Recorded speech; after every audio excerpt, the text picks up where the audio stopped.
The waitress froze after seeing her lost mother's ring in her boss's daughter's hand. The clatter of porcelain cups against saucers echoed through the busy downtown Chicago restaurant. Like a rhythm Camilla Turner had long since memorized.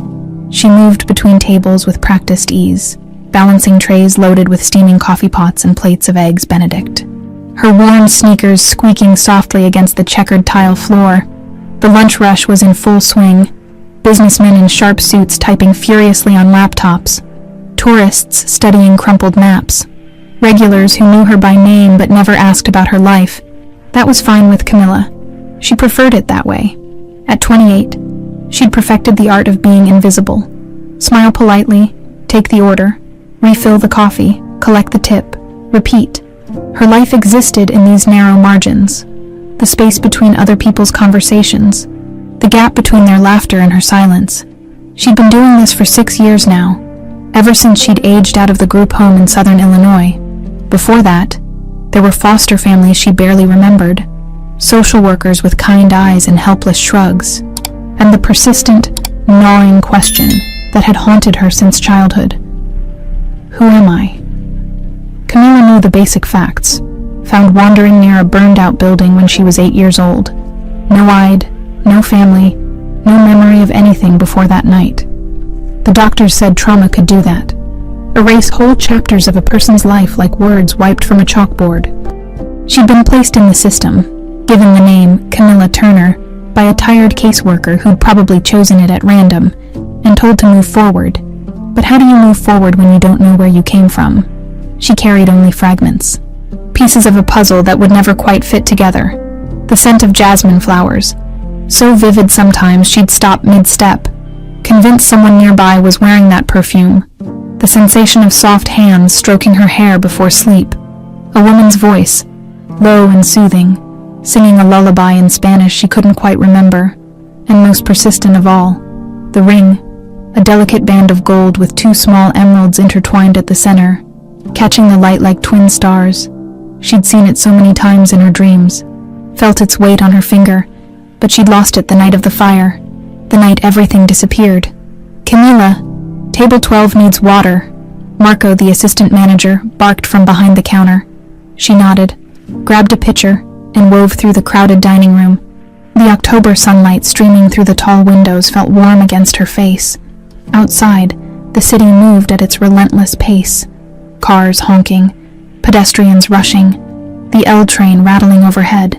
Chicago had become her home by default, though she'd never felt like she truly belonged here. Or anywhere, really. The reservation book sat open near the hostess stand. Camilla glanced at it while refilling a customer's glass.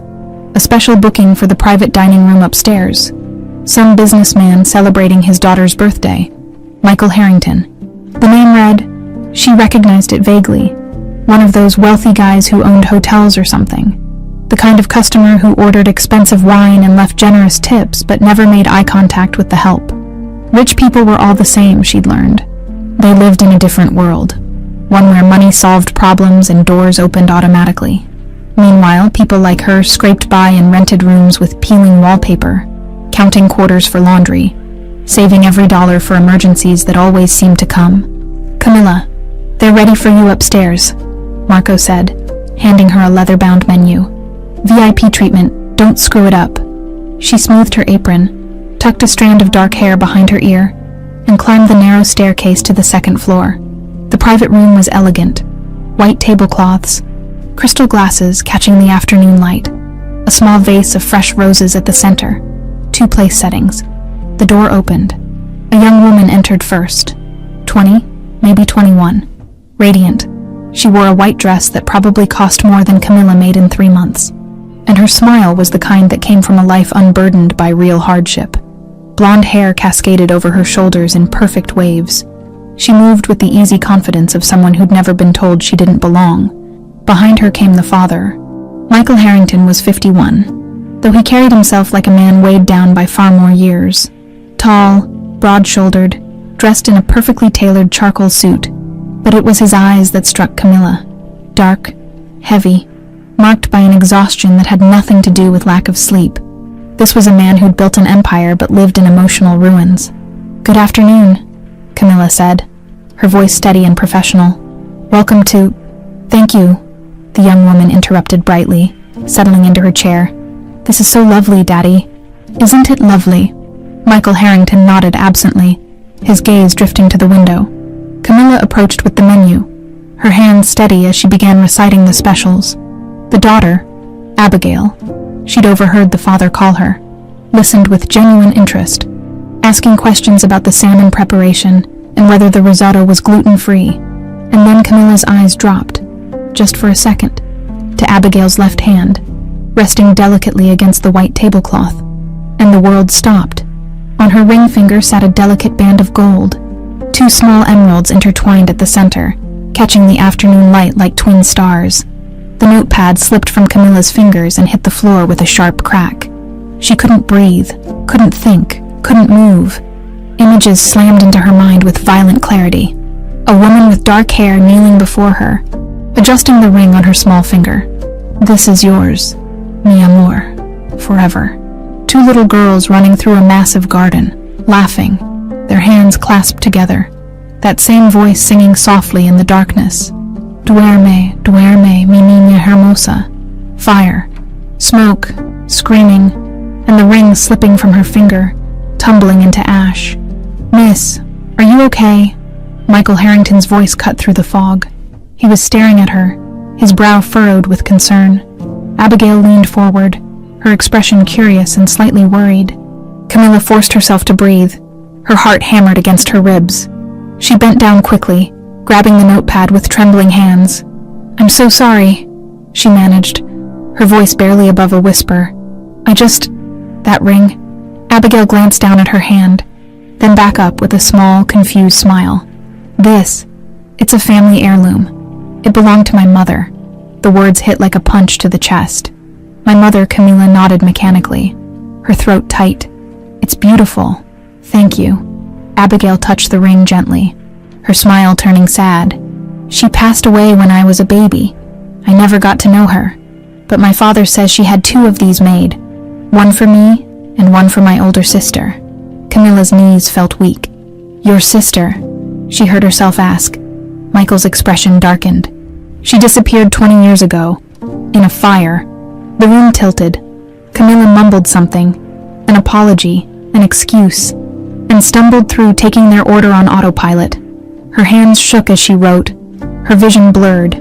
She escaped to the kitchen as quickly as she could, leaning against the cold steel counter, gasping for air. It can't be. It's impossible. It's been 20 years. But the ring, the exact ring from her fragmented memories.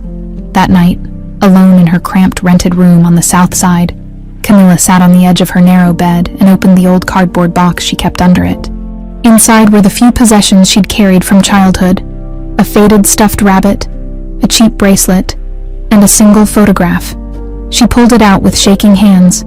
The image was blurred, faded by time and worn at the edges.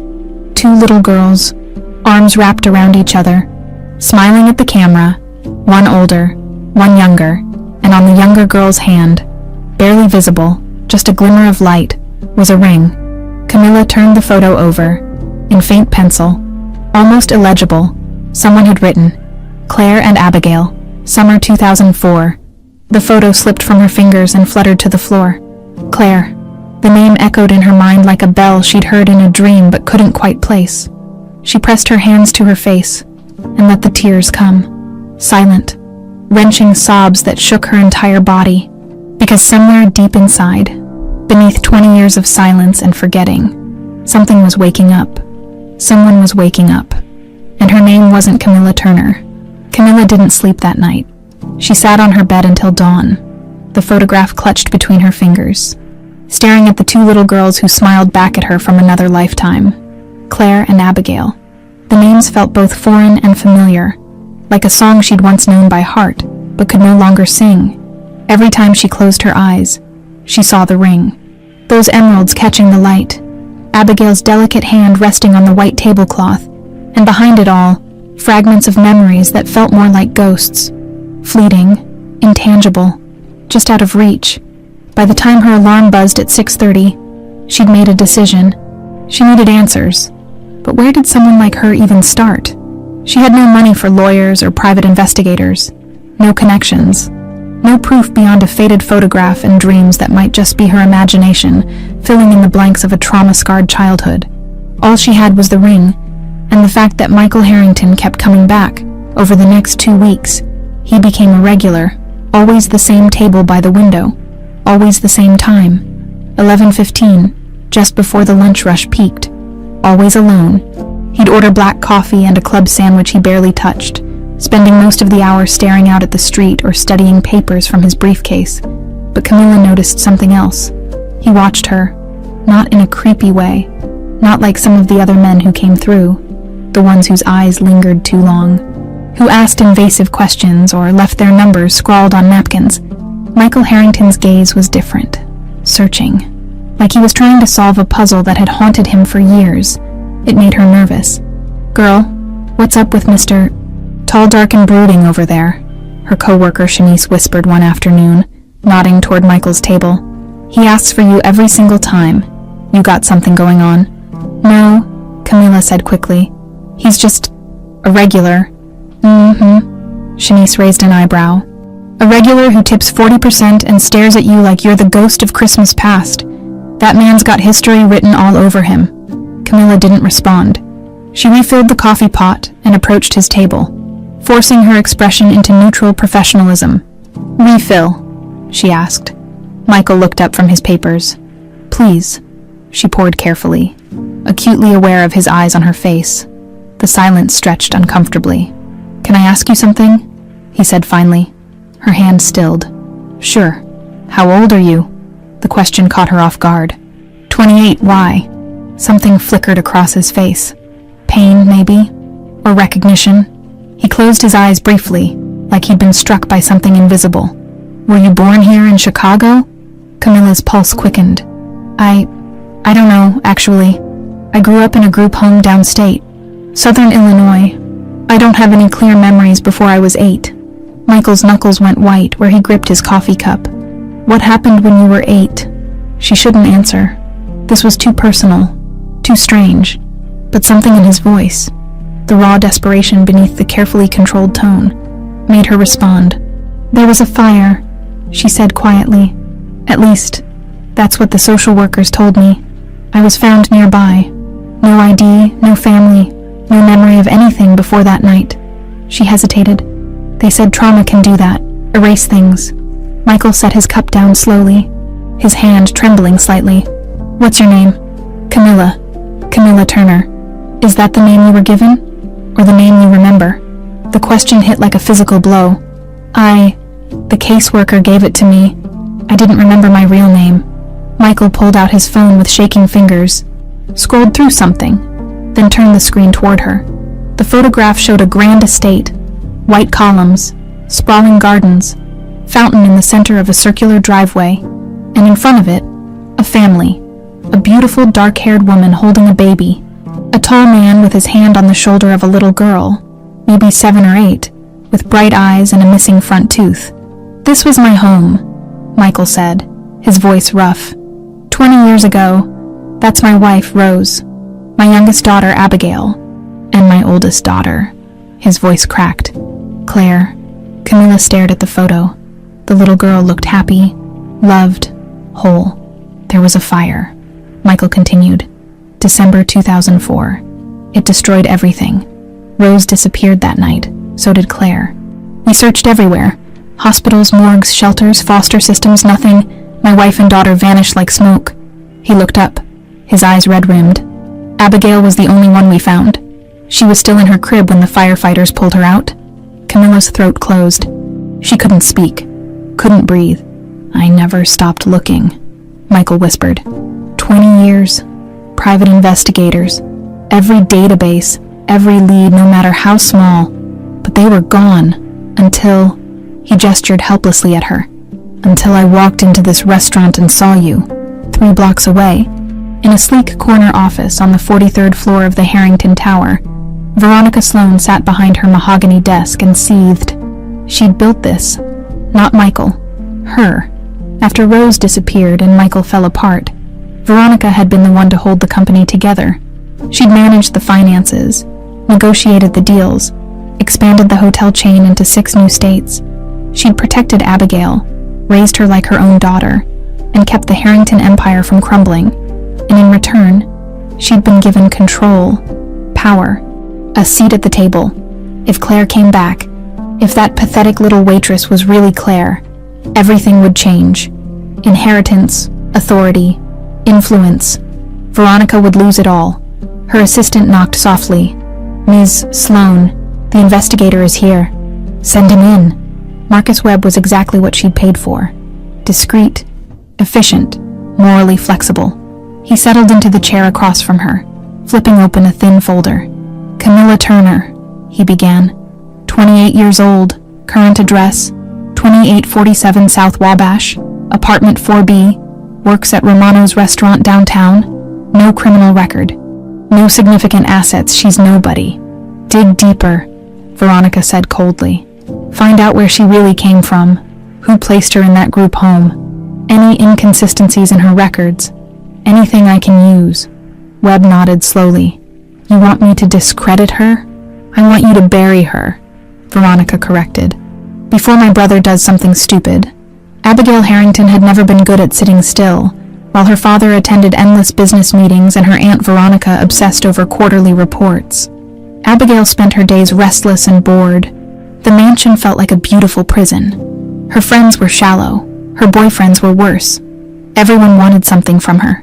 Her name, her money, her connections. No one wanted her. That's why she kept coming back to Romano's. Camilla was different. Real. She didn't fawn or flatter. She didn't ask invasive questions about Abigail's life or try to get close for ulterior motives. She was just kind, genuine, and there was something about her. A sadness Abigail recognized because she carried it too. "Can I sit?" Abigail asked one quiet afternoon, gesturing to the empty stool at the bar where Camilla was rolling silverware. Camilla looked surprised but nodded. "Of course." They talked. Small things at first. Favorite movies, books, the best pizza places in Chicago. But gradually, the conversation deepened. "Do you ever feel like you're supposed to be somewhere else?" Abigail asked suddenly. "Like your life is fine, but it's not yours." Camilla paused mid-roll. "Every day." "Me too." Abigail twisted the ring on her finger absently. "Everyone thinks I have everything. Big house, money, but I'd trade it all to know my mom, to have a sister." Her voice softened. "My dad says I had one once, Claire. She'd be your age now, actually." Camilla's hands stilled. What happened to her? She disappeared. Same night my mom did. I was too young to remember any of it. But Dad, he never recovered. He built this whole empire, but he's been empty inside for 20 years. Sometimes I wish I could find her, just to see him smile again, to feel like we're a real family. Camilla looked down at the photograph she'd started carrying in her apron pocket. The 2 little girls smiling back at her, Claire and Abigail. "Maybe you will," she whispered. Abigail smiled sadly. "That's a nice thought. But after 20 years, people don't just come back from the dead." That night, Camilla stood in front of her cracked bathroom mirror, studying her reflection like it belonged to a stranger. Dark hair, dark eyes, features she'd never questioned because she'd never had reason to. But now she looked closer. The curve of her jaw, the shape of her nose, the way her eyes tilted slightly upward at the corners. She pulled up the photo on her phone, the one Michael had shown her of his family, the little girl, Claire. The resemblance wasn't perfect. 20 years had changed her, but the bones were there, the structure beneath. "Who am I?" she whispered to her reflection, and somewhere deep inside, a voice she'd buried for 2 decades whispered back, "You know who you are. You've always known." The parking lot was nearly empty when Camilla's shift ended. Streetlights cast long shadows across the asphalt, and the October air had turned cold enough to see her breath. She pulled her thin jacket tighter and started toward the bus stop, her feet aching after another 12-hour shift. "Camilla, wait!" She turned. Michael Harrington stood beside a black Mercedes, his hands shoved deep in his coat pockets. He looked older in the harsh fluorescent light, more vulnerable somehow, stripped of the commanding presence he carried during the day. "Mr. Harrington," she said carefully, "is everything okay? I need to talk to you, please." He gestured toward the car. "Can I give you a ride home?" Every instinct told her to refuse. She didn't know this man. Rich people didn't offer rides to waitresses out of kindness. They wanted something, but when she looked at his face, she didn't see calculation or ulterior motives. She saw desperation. "Okay," she heard herself say. The inside of the Mercedes smelled like leather and expensive cologne. The heated seats warmed her immediately. Michael didn't start the engine. He just sat there, gripping the steering wheel, staring straight ahead. "I had 2 daughters," he began quietly. Claire was 8 when it happened. Abigail was barely 6 months old. Rose, my wife, she was the most beautiful person I'd ever known. Not just physically, her soul, the way she loved. His voice cracked. She made everything better just by existing. Camilla stayed silent, her heart pounding. We lived in Winnetka, big house on the lake. Rose's family had money, old money, and when we got married, her sister Veronica helped us invest it, build the hotel business from the ground up. Everything was perfect. And then, he closed his eyes. December 15th, 2004. I was in New York on business. Late night call from the fire department. Our house was burning. Rose had gotten both girls out, they said. They were in the garden, but by the time the trucks arrived... "What happened?" Camilla whispered. "Chaos, smoke everywhere. Abigail was found in her crib.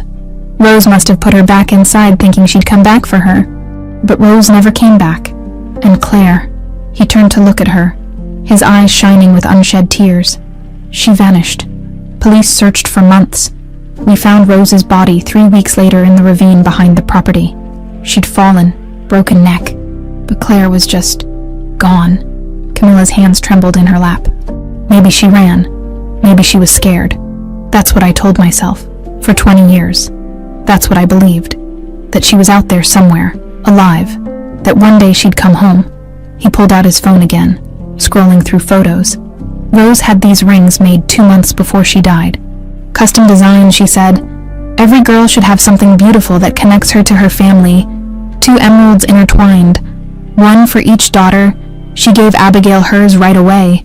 She was going to give Claire hers on Christmas. He showed her a photo. Rose, radiant and smiling, holding up 2 small velvet boxes. But she never got the chance, Michael continued. After the fire, we only found 1 ring. Abigail's. The other disappeared with Claire. Camilla's breath caught. Her hand moved instinctively to her pocket, where the photograph lay folded. "Why are you telling me this?" she managed. Michael turned fully to face her. "Because when I saw you, something happened. Something I can't explain. It was like seeing a ghost. Your eyes, the way you move, the way you tilted your head when you laughed at something," Abigail said. His voice dropped to barely a whisper. "You remind me of Rose, and of Claire." Camilla pulled the photograph from her pocket with shaking hands. She'd been carrying it for days, waiting for the courage to do this. She unfolded it carefully and held it out. "Do you recognize this?" Michael took it. The moment his eyes focused on the image, his entire body went rigid. His breath stopped. His hand flew to his mouth. "Where did you get this?" he gasped. "It's mine. It's the only thing I had from... before. This is Claire," he choked out, his finger hovering over the older girl. "And Abigail. This was taken at Rose's parents' house, summer of 2004. I remember this day. Rose wore a yellow dress. We had a barbecue. Claire lost a tooth and wouldn't stop wiggling the gap with her tongue." He looked up sharply. "Where did you get this?" "I've had it since I was a child. It was with me when they found me after the fire." The photograph slipped from Michael's fingers. He pressed both hands against his face and made a sound, something between a sob and a gasp. His shoulders shook. "Oh my God," he breathed. "Oh my God. You're... I don't know," Camilla said quickly, her own tears starting. "I don't know, but the ring, and this photo, and everything you've said, it matches. The fragments I remember, the jasmine, a woman's voice, a big house with a garden, and..." She paused, her throat tight. "Someone calling me Claire." Michael reached for her hand, gripping it desperately. "We need to be sure. We need proof. DNA testing, official records." "But Camilla..." He stopped himself.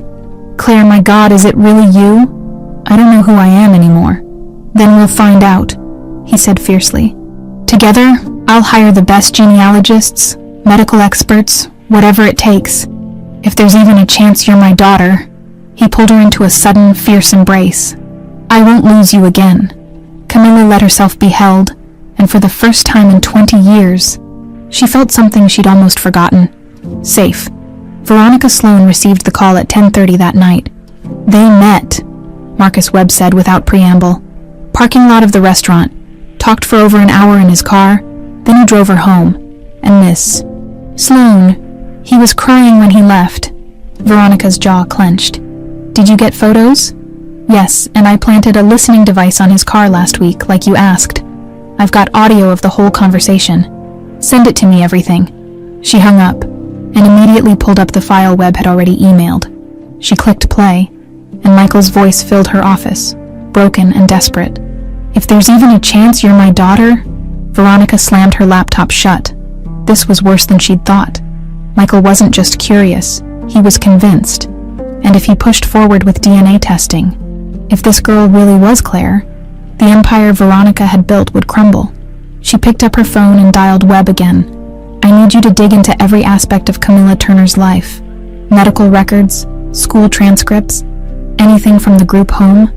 If there are inconsistencies, I need to know. If there are gaps, fill them. And Marcus, her voice turned to ice.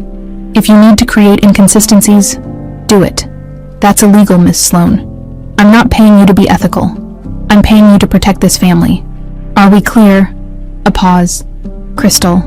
3 days later, Camilla sat in a sterile medical office while a nurse swabbed the inside of her cheek. Michael sat beside her, his leg bouncing nervously. Across from them, a geneticist named Dr. Patel explained the process in calm, professional tones. We'll compare your DNA markers to Mr. Harrington's. If you're biologically related as parent and child, we'll see a 50% match in your genetic material. The results typically take 7 to 10 business days. How accurate is it? Camilla asked.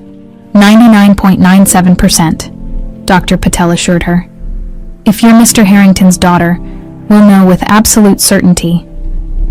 The nurse sealed the samples in labeled tubes. Michael watched every movement like his life depended on it. What happens now? Camilla asked once they were back in the car. Now we wait, Michael said, but he reached over and squeezed her hand. And we hope. That night, Camilla lay in bed staring at the ceiling. The walls of her tiny apartment felt closer than ever. She thought about the grand estate in Michael's photo, the gardens, the life she might have lived if everything hadn't burned down. But she also thought about the group home, the foster families, the years of scraping by, all the small, hard-won victories that had made her who she was. If she was Claire Harrington, what happened to Camilla Turner? Could she be both? Did she even want to be? Her phone buzzed. A text from Abigail. Dad told me about the test. I don't know what to feel. Scared. Excited. But mostly I just hope it's true. I've always wanted a sister. Camilla stared at the message for a long time before typing back. Me too. And somewhere across the city, in a locked office on the 43rd floor, Veronica Sloane sat surrounded by files, spinning a web of lies that would either save her empire or destroy it completely. The clock was ticking, and the truth was coming. Marcus Webb worked best in the hours between midnight and dawn, when the world slept and databases were less monitored. His office was a cramped space above a dry cleaner in Pilsen, filled with 3 monitors, a coffee maker that hadn't been cleaned in months, and the moral flexibility that came from 20 years as a private investigator who didn't ask questions. Veronica Sloane paid well, very well, and what she wanted wasn't complicated, just unethical. He pulled up the records from Fairview Group Home in southern Illinois, where Camilla Turner had spent most of her childhood. The files were old, digitized from paper records in 2008, full of gaps and inconsistencies that made his job easier. Birth certificate, blank spaces where parents' names should be. Intake date, December 18th, 2004. Found near Route 51, just outside Sandoval, Illinois. Medical notes, severe smoke inhalation, minor burns, acute traumatic amnesia. Webb cracked his knuckles and got to work. First, he created a false birth record. Camilla Ann Turner, born March 3, 1996, in Springfield, Illinois. Parents, Rebecca and James Turner. Both deceased, cause of death, car accident, 2004. He backdated it into the Illinois Vital Records system using credentials he'd borrowed from a contact at the state office. Then he modified the group home intake notes, changed the location where she'd been found, farther south, farther from Winnetka, changed the date by 3 days. Small details, but enough to create doubt. Finally, he fabricated medical records showing that Camilla had been treated for psychiatric issues as a teenager, specifically delusional attachment disorder and fabricated memory syndrome, disorders that didn't technically exist but sounded official enough to be damning. By 4 a.m, Camilla Turner's past had been rewritten. Webb sent the files to Veronica and poured himself another cup of burnt coffee. He told himself it was just a job, that rich people played these games all the time, that whoever this girl was, she'd probably survive. But he didn't quite believe it. Michael couldn't focus. His assistant had rescheduled 3 meetings, and he'd ignored at least a dozen emails marked urgent. Instead, he sat in his home office, a room that overlooked the perfectly manicured gardens of his Winnetka estate, staring at photographs he hadn't looked at in years. Rose on their wedding day, radiant in ivory lace. Claire as a toddler, covered in mud, laughing hysterically. The 4 of them at Christmas, 2003, their last Christmas together. He'd locked these photos away after the fire. Looking at them hurt too much. But now, with the possibility that Claire was alive, that she'd been alive this whole time, just out of reach, the pain had transformed into something else. Hope. Terrifying, dangerous hope. Dad. Abigail stood in the doorway, her expression uncertain. She'd been quiet since he'd told her about the DNA test. Not angry exactly, just processing. Come in, sweetheart. She crossed the room and settled into the leather chair across from his desk. For a long moment, she just looked at him. Do you really think it's her? She asked finally. I don't know, but I think it's possible. What if it is? What if Camilla really is Claire? Abigail twisted the ring on her finger. Everything changes, doesn't it? Would that be so bad? I don't know, she admitted. I always wanted a sister. I used to imagine what she'd be like, but this is different. She's a stranger, and if she's not, if the test is negative, you're going to be devastated all over again. Michael reached across the desk and took his daughter's hand. I know the risks, but Abby, when I look at her, I see your mother. I see Claire. Not just physically, something deeper, like she belongs with us. Aunt Veronica thinks she's a con artist. His jaw tightened. Veronica thinks everyone's a con artist. She's been paranoid since the day Rose died. Maybe she's just protecting us, or protecting herself.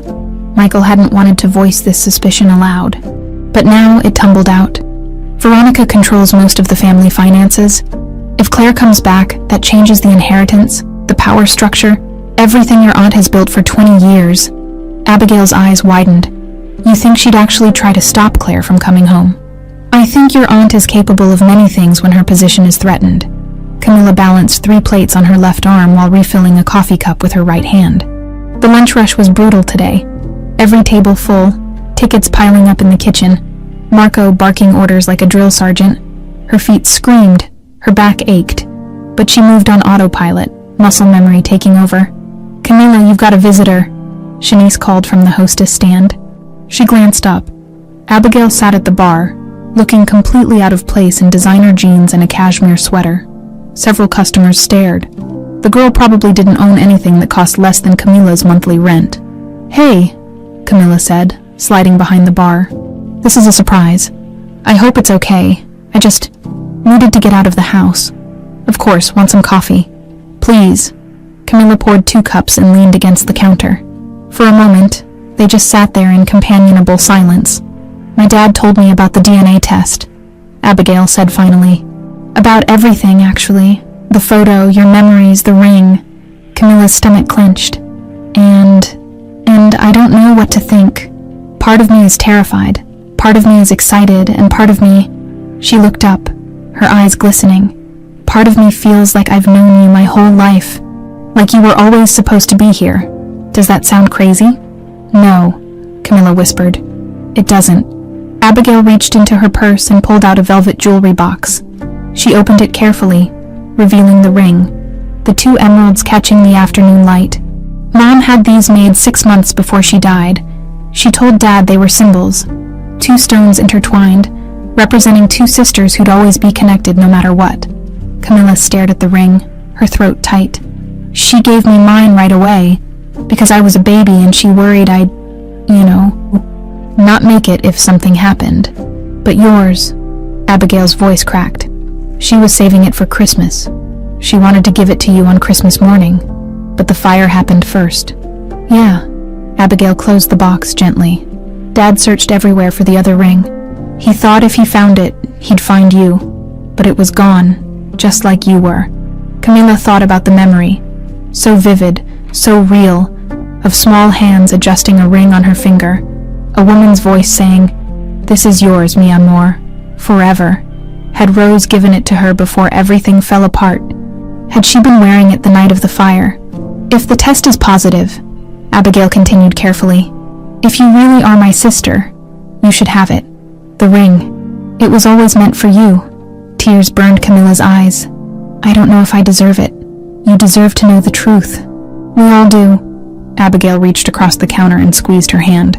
Whatever happens, I'm glad I met you. Even if it turns out you're not Claire, you're still someone I want in my life.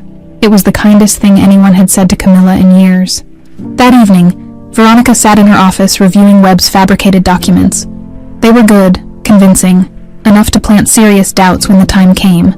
But she needed more. She picked up her phone and dialed a number she'd been saving for emergencies. Judge Morrison's office. This is Veronica Sloan. I need to speak with the judge. It's urgent. Judge Thomas Morrison owed Veronica favors. Several of them, actually, dating back to campaign contributions, and a rather messy DUI she'd helped make disappear. He'd be cooperative. Veronica, he answered smoothly. To what do I owe the pleasure? I need a restraining order against a young woman who's been harassing my family, stalking my niece, making false claims about being related to us. That sounds serious. What's her name? Camilla Turner, Morrison hummed thoughtfully. I'll need documentation, evidence of the harassment. I'll have my investigator send everything over by morning. Emails, photos, witness statements. All fabricated, of course, but Morrison wouldn't look too closely. Consider it done. I'll fast-track the order. Veronica smiled coldly. Thank you, Thomas. I won't forget this. She hung up and opened her laptop, drafting an email to the family attorney. If Michael insisted on pursuing this DNA nonsense, she'd be ready. She'd paint Camilla as an unstable opportunist. She'd create enough legal obstacles to make Michael question everything. And if that didn't work, she had other options. Darker options.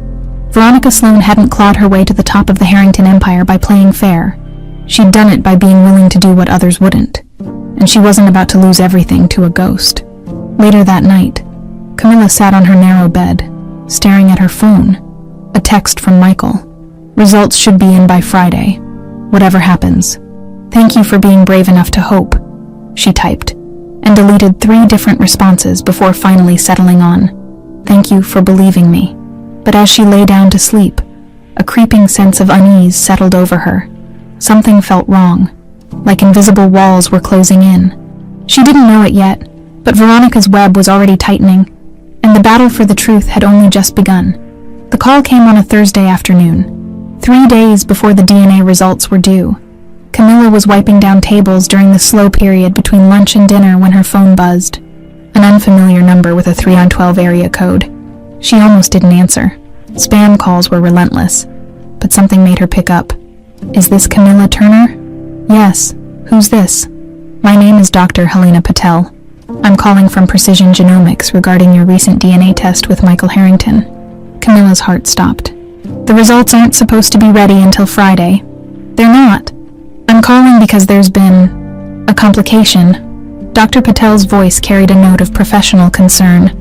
We've received a court order requesting all materials related to your case be sealed pending an investigation. What? What investigation? I can't disclose details, but apparently there are questions about the validity of your identity documents.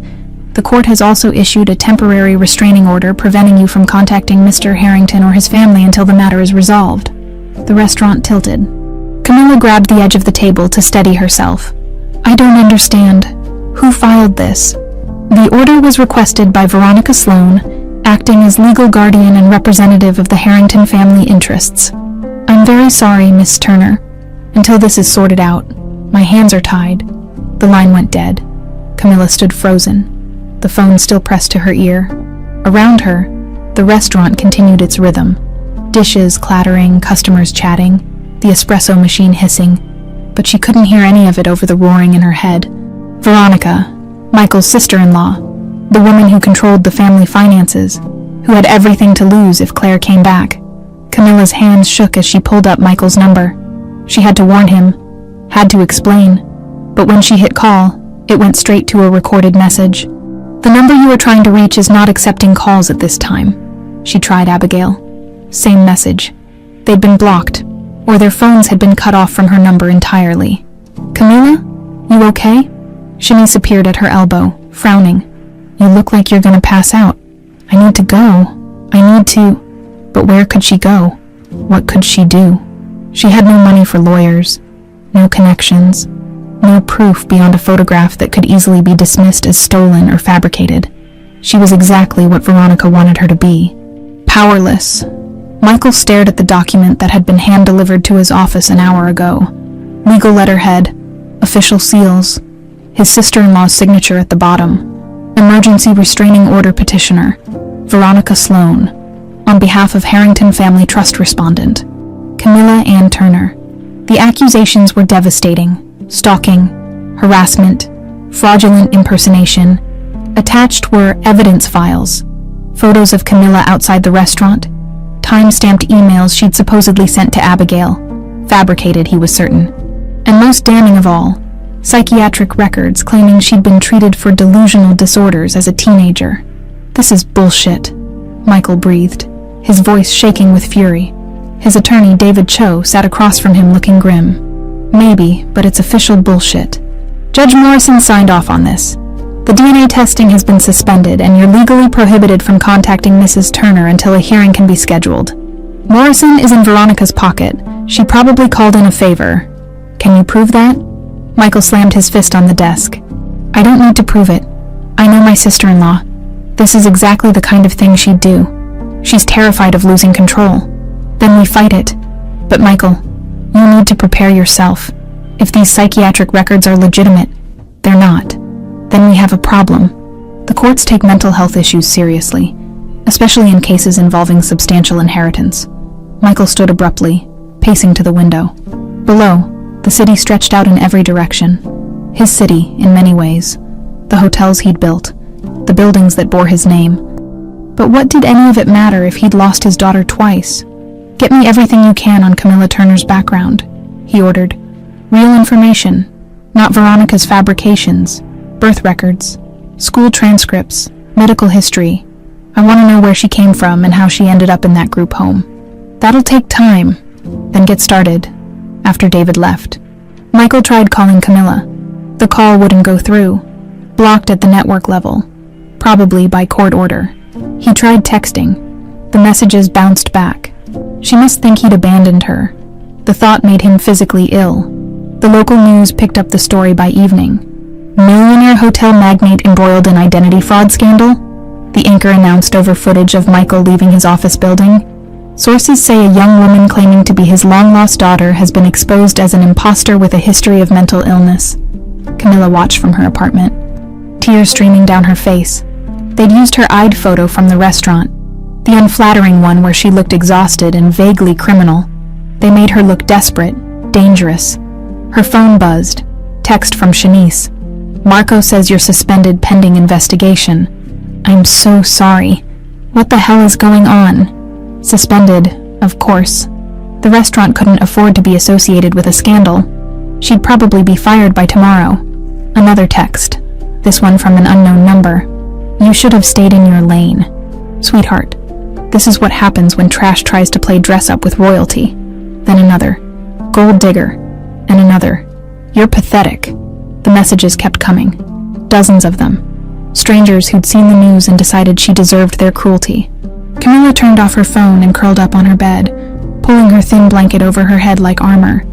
20 years of barely surviving, 20 years of building a life from nothing, and in one afternoon, Veronica Sloane had destroyed it all. She thought about Michael's face when she'd shown him the photograph, the raw hope in his eyes, the desperate way he'd said, "If there's even a chance you're my daughter." Had he given up on her already? Did he believe Veronica's lies? Or was he fighting for her right now, somewhere she couldn't see? Abigail cornered her aunt in the hallway outside the family lawyer's office. "What did you do?" she demanded, her voice shaking with fury. Veronica barely glanced at her. "I protected this family, which is more than your father seems capable of doing. She's not a con artist, I know her.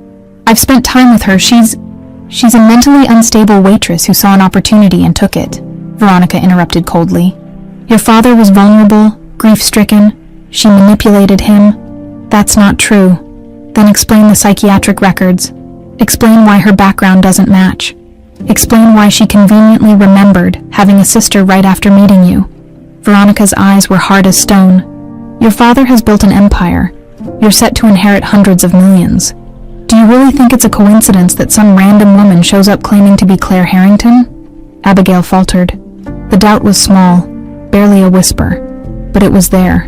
What if her aunt was right? "The DNA test will prove it," she said, but her voice lacked conviction. "The DNA test has been suspended, and when it is completed, I guarantee it will show exactly what I already know. That girl is not your sister." Veronica softened slightly, placing a hand on Abigail's shoulder. "I know you wanted it to be true. I know you've always wanted a sister, but sweetheart, Claire is gone. She's been gone for 20 years. It's time we all accepted that." Abigail pulled away. "I need to talk to her. To Camilla, she deserves to explain." "You can't. The restraining order prohibits all contact. That's insane. That's the law." Veronica walked away, her heels clicking sharply against the marble floor. "Sometimes the kindest thing we can do for people is protect them from their own delusions." That night, Camilla sat on the fire escape outside her apartment, watching the city lights blur through her tears. The air was cold enough to sting, but she welcomed the pain. It made her feel real, made her feel like she still existed. Her whole life, she'd been nobody, invisible, forgotten. For 3 brief, shining weeks, she'd been somebody. She'd had a family, a father who looked at her like she mattered, a sister who wanted to know her, and now it was gone. She thought about packing a bag and disappearing, leaving Chicago, starting over somewhere else where nobody knew the story. But where would she go? She had less than $400 in her bank account. No car, no references anymore. Veronica Sloane had trapped her perfectly. Camilla pulled out the photograph, worn now from handling, the edges soft. 2 little girls smiling at a camera, frozen in a moment, before everything shattered. "I'm sorry," she whispered to them. "I tried." Far across the city, in his study, Michael Harrington stared at the same photograph on his phone screen and made a silent vow. He would fix this, no matter what it took, no matter who stood in his way. 5 days passed in agonizing silence. Camilla moved through her life like a ghost. She'd been officially fired from Romano's. Marco had called personally, his voice apologetic but firm. "Corporate decision, nothing personal, you understand." She'd applied to 4 other restaurants. None called back. Her name was tainted now, associated with scandal and fraud. The rent was due in 8 days. She had $347 to her name. On the 6th morning, her phone rang, a blocked number. "Hello, Ms. Turner? This is David Cho, Mr. Harrington's attorney." Camilla sat up so fast, she knocked over the glass of water on her nightstand. "Is he okay? Is Michael?" "He's fine. He wanted me to contact you discreetly. The restraining order prevents direct communication, but attorney-client privilege creates a legal loophole." His voice softened. "He wants you to know he hasn't given up. He doesn't believe any of Veronica's allegations." Relief flooded through her so intensely she had to press her hand against her chest. "I didn't send those emails, I never..." "We know. We've hired forensic analysts to trace the IP addresses. The messages were sent from a location in Pilsen, nowhere near your apartment. We also found inconsistencies in the medical records. They were created recently, backdated into systems using stolen credentials. So Veronica fabricated everything." "Yes, but proving it in court will take time. Judge Morrison is dragging his feet on scheduling a hearing. David paused. Mr. Harrington has a proposal. He'd like you to come to the estate. Off the record, he wants to show you something that might help you remember. But the restraining order doesn't apply to private property if you're invited by the owner. It's a gray area, legally speaking, but Michael thinks it's worth the risk. Camilla's hands trembled. When? Tonight? 9 o'clock. A car will pick you up at the corner of Wabash and Roosevelt. Don't bring your phone. It might be monitored. The line went dead. The Harrington estate looked like something from a magazine. Iron gates opened onto a winding driveway lined with oak trees, their branches heavy with autumn leaves. The house itself was massive. White columns, tall windows glowing with warm light, gardens that seemed to stretch forever into the darkness. Camilla stepped out of the black sedan, her heart hammering. She'd worn the only decent clothes she owned, a simple gray dress she'd bought at a thrift store. Now wrinkled from nervous fidgeting during the drive, the front door opened before she reached it. Michael stood in the doorway, and the relief on his face nearly broke her. He looked older than he had a week ago, more tired, but when he saw her, something in him lightened. Camilla, thank God. He pulled her into the house quickly, glancing over his shoulder as if expecting cameras. Come inside, hurry. The interior was overwhelming. Marble floors, crystal chandeliers, artwork that probably cost more than Camilla would earn in a lifetime. But Michael didn't give her time to process it. He led her through a hallway and into a study lined with bookshelves. Abigail was already there, pacing nervously, when she saw Camilla. She ran forward and threw her arms around her. I'm so sorry, Abigail whispered fiercely. I'm so sorry for doubting you even for a second. Aunt Veronica is a liar. I know that now. It's okay, Camilla managed, though her throat was tight with emotion. Michael closed the door and locked it. We don't have much time. Veronica thinks I'm at a business dinner downtown. If she finds out you're here, what did you want to show me? Camilla asked. Michael crossed to a wall safe hidden behind a painting. He entered a code and pulled out a leather box. Inside were photographs, documents, and a small velvet pouch. These are Rose's personal belongings, he said quietly. Things I've kept locked away since the fire. I haven't looked at most of them in years. But last night, I started going through everything, hoping to find something, anything, that might trigger your memory. He spread the photographs across his desk. Rose in a garden laughing. Rose holding baby Abigail. Rose kneeling beside a little girl with dark pigtails, both of them covered in paint. That's you, Michael said, pointing to the little girl. You were 6. Rose was teaching you to paint. You made a mess on purpose because you liked making her laugh. Camilla stared at the photo. The little girl's smile was so bright, so fearless. Had that really been her? And this... Michael opened the velvet pouch carefully. Inside was a ring, gold band, 2 emeralds intertwined. Camilla's breath stopped. This was Claire's ring, Michael said, his voice breaking. Rose gave it to you 2 weeks before the fire. She told me later that you wore it everywhere, even to bed. You said it made you feel like a princess. He held it out to her. Try it on. Camilla's hand shook as she took the ring. It was smaller than Abigail's, made for a child's hand. But when she slipped it onto her pinky finger, something shifted. A memory, sharp and clear. She's 7 years old, sitting at a vanity with a woman who smells like jasmine. The woman, Rose, slides the ring onto her finger. Now you and Abigail match, Rose says softly. No matter what happens, you'll always be connected. 2 emeralds, 2 sisters, forever. What if I lose it? Claire asks, worried. You won't, because it's magic. It always finds its way back to the people who love you, Camilla gasped, tears streaming down her face. I remember her saying that. Michael made a sound, halfway between a laugh and a sob. Abigail covered her mouth with both hands. There's more, Michael said, pulling out a journal. Rose kept this. It's her writing from the months before the fire. I want you to read the last entry. He handed her the leather-bound book, open to a page dated December 10th, 2004. Rose's handwriting was elegant, looping. I'm frightened. I found documents in Robert's office, proof that he's been embezzling from the company for years. Millions. When I confronted him, he threatened me, said, if I told Michael, he'd make sure I regretted it. I don't know what to do. Robert is Michael's oldest friend, his business partner. How can I destroy that? But how can I stay silent? I've decided to tell Veronica first. She handles the finances. Maybe she can help me figure out how to protect Michael and the company without ruining everything. I just need to keep the girls safe. That's all that matters, Claire and Abigail. Everything I do is for them. The entry ended there.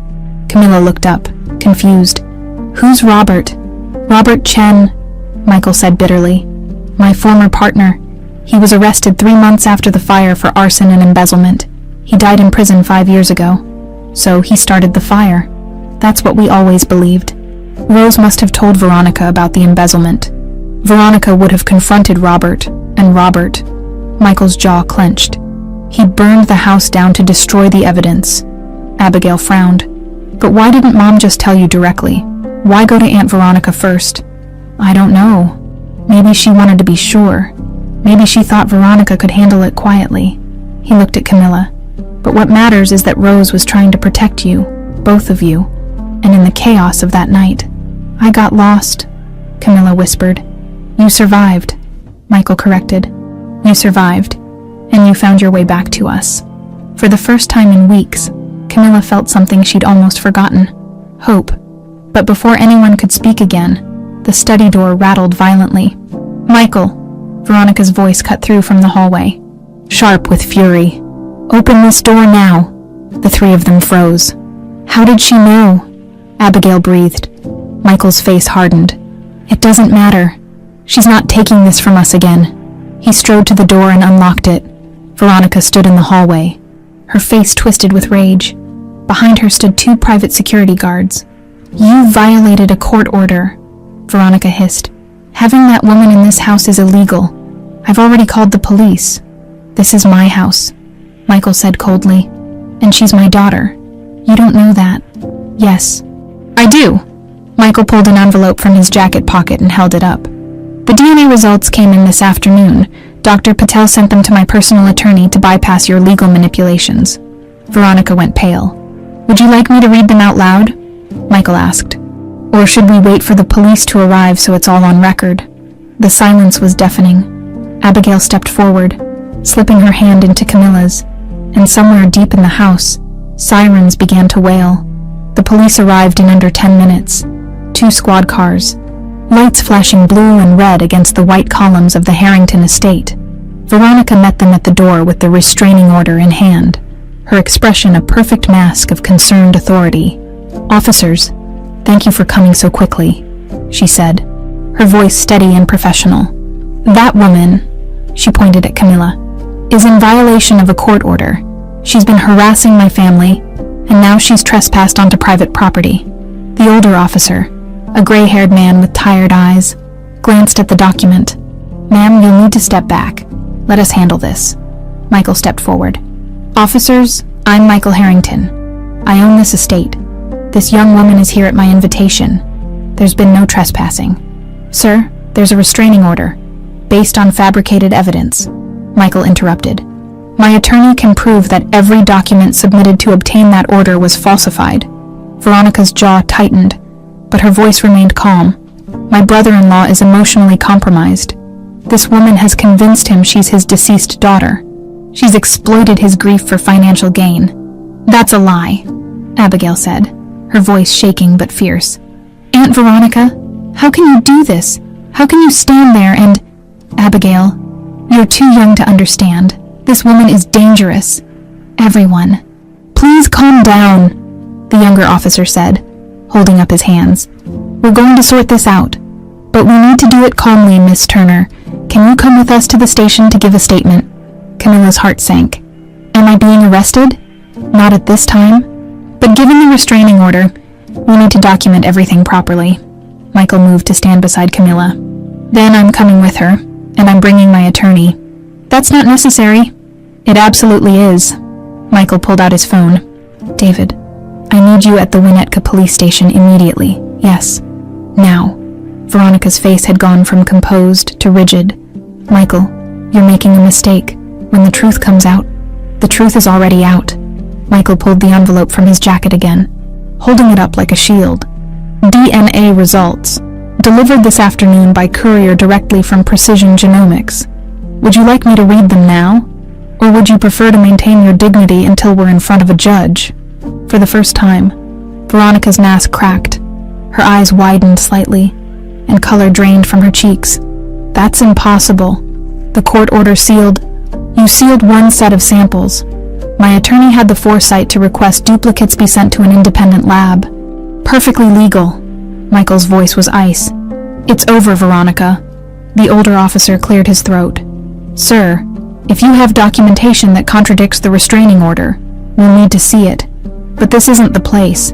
Everyone needs to come to the station. The Winnetka police station was small and sterile. Fluorescent lights, beige walls, the smell of burnt coffee and old paperwork. They were separated immediately. Camilla in one room, Michael in another, Veronica in a third. Abigail waited in the lobby, texting frantically. Camilla sat at a metal table across from a detective named Sarah Reeves.